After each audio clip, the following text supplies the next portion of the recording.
Hello தோஸ்து, welcome to our இஸ்டம் cooking. இன்றைக்கி என்னோடய ஸ்டைலில் சிக்கன் கிரேவி ஆர் சிக்கன் பெரட்டல் எப்படி வேணாலும் எடுத்துக்கலாம். அதை நம்ம வந்து எப்படி செய்யலான்னு பார்க்கலாம். இன்றைக்கி வந்து இஞ்சி பூண்டு பேஸ்ட் இல்லையா, இஞ்சி பூண்டு பேஸ்ட்டு அரைச்சிக்கிட்டேன். ரெண்டுமே சரிசமமாக அளவு எப்போவுமே எடுத்துப்பேன். அது 2-3 நாளைக்கு கூட இருக்காது. அதனால் வந்து வாட்டராக இருந்தால் கூட பரவாயில்லன்ட்டு அரைச்சிப்பேன்.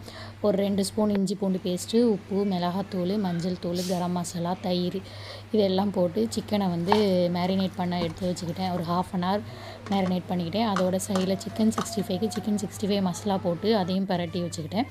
அப்புறம் ஒரு ஃப்ரையிங் பேனில் ஒரு 3 ஸ்பூன் ஆயில் போல் போட்டுட்டு, சின்ன வெங்காயம் தான் என்கிட்ட இருந்தது. இன்றைக்கி சின்ன வெங்காயமும் தக்காளியும் சேர்ந்தாப்பில் போட்டு வதக்க விட்டுட்டேன். வதக்கினதுக்கப்புறம் அது வதக்க கூட வேண்டாம், நம்ம அதை அப்படியே போட்டாலே சூப்பராக வந்து வெந்து வந்துடுது.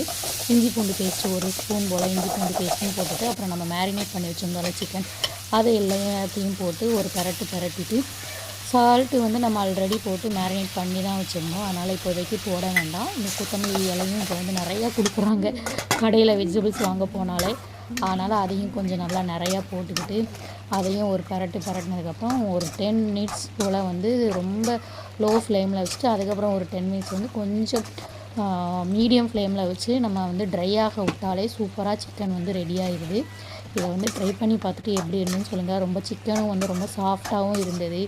குட்டீஸ்லேருந்து பெரியவங்க வரைக்கும் ஸ்பைசி இல்லாமல் ரொம்ப ஸ்பைசியாலாம் இருக்காது, ஆனால் சூப்பராக இருந்தது. அதை பர்ஃபெக்டான ஒரு கன்சிஸ்டன்சிலையும் என்ன சொல்கிறது, ரொம்ப ஸ்பைசி இல்லாமல் சூப்பராக சிக்கன் கிரேவி ரெடி ஆகிடுச்சு. உங்களுக்கு வந்து ஸ்பைஸியாக வேணும்னா லாஸ்ட்டாக வந்து பெப்பர் போட்டு இறக்கிடுங்க. ரொம்ப ட்ரை ஆக்கி விட்டு கூட நீங்கள் இறக்கி சாப்பிட்லாம். பாருங்கள், நான் என் பையனுக்கு வந்து லன்ச் வந்து கெட்ட ஆரம்பிச்சிட்டேன்.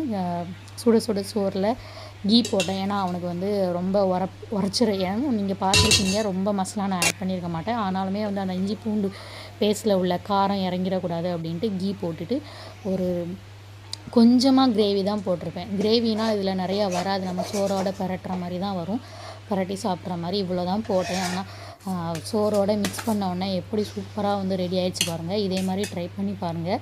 பையனுக்கும் வந்து இந்த மாதிரி லன்ச் வந்து கெட்டி கொடுத்து சிக்கன் 65யும் செஞ்சுருந்தேன்ல, அதையும் வச்சு டிஃபன் பாக்ஸ் வந்து இன்றைக்கி லன்ச் பேக் பண்ணி கொடுத்துட்டேன். லன்ச் பேக் பண்ணது ஆஃப்டர்நூன் போட்டிருக்க மாட்டேன் வீடியோ, மொத்தமாக ஒரே வீடியோவாக போட்டுடலாம் அப்படின்னு தான் இப்போ போட்டேன். ஓகே, நீங்களும் இந்த மாதிரி சிக்கன் கிரேவி இல்லை சிக்கன் பரட்டல் செஞ்சு பார்த்துட்டு எப்படி இருக்குன்னு எனக்கு மறக்காமல் கமெண்ட் பண்ணிடுங்க. வேறு ஒரு வீடியோவில் மீட் பண்ணலாம். ஓகே, பாய் தோஸ்து. மறக்காமல் என்னோடய சேனல் பிடிச்சிருந்தா சப்ஸ்கிரைப் பண்ணுங்கள், லைக் பண்ணுங்கள், கமெண்ட் பண்ணுங்கள். பாய் தோஸ்து.